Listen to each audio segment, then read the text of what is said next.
I'm Nicole Hacault with Royal LePage Top Producers, and for today's Wednesday Wisdom, I have Karen Beckingham with Verica One Link. So we are talking about appraisals. I almost forgot that one. Okay, so today is appraisals.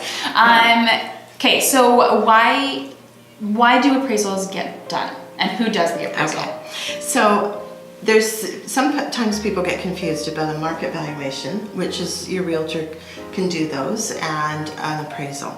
They're very different. A market valuation is going to give you an idea of where your property sits within a range of market values.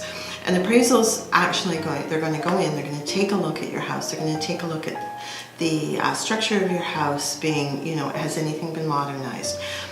Does any work need to be done?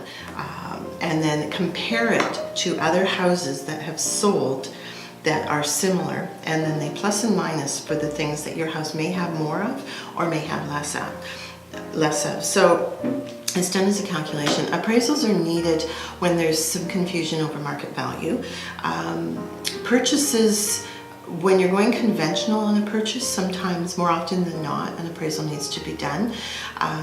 When insured mortgages, you might run into a case where an appraisal is being requested because the insurer is unsure of the market value, and if it's a private sale, there's always an appraisal required in a private sale, because there's no third person involved trying to make sure that market value of the house is within the realm of reality. Appraisals are usually at the cost of the purchaser or the mortgagee. The cost runs around $250 to about $300. It depends whereabouts you are in the city and which appraiser. The lender picks the appraiser.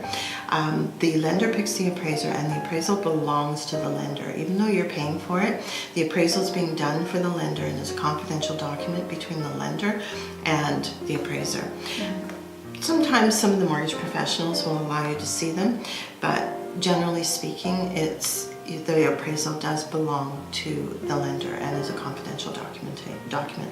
Okay, perfect. So just to kind of reiterate, basically what happens is you write an offer on a house, the lender requests an appraisal. If they think maybe you paid too much, they want to make sure they're giving a mortgage, if it's a $400,000 house that you've purchased, that it is worth that in the mortgage, and then they wait for that appraisal to come back before they'll make the final decision. Exactly. Yeah. So what happens, do appraisals ever come in higher or lower than what somebody's paid for a house? Oh, all the time. A lot of the time they come in higher. That would be the more common. But on occasion, appraisals have come in lower. So what happens in that case, there's a couple things I do with my clients.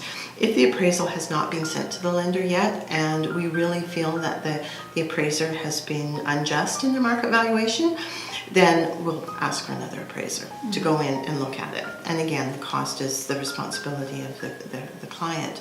But if the market value has come in and it is lower, then the client is responsible for either the difference, being if the appraisal came in at $390 and you paid $400, you now are responsible for that $10,000 along with your down payment. Or, and quite often, a good realtor like Nicole has been able to show to the people that are selling the house that the appraisals come in low, so that house really isn't worth that $400, and have that price negotiated down. Yeah. Yeah. Okay, awesome. I think that's a lot of great information about appraisals. But if you do have any other questions about how they work or why you would need an appraisal done, feel free to comment below and we will be sure to answer those questions for you. That's our Wednesday Wisdom for the week. Take care. Thanks.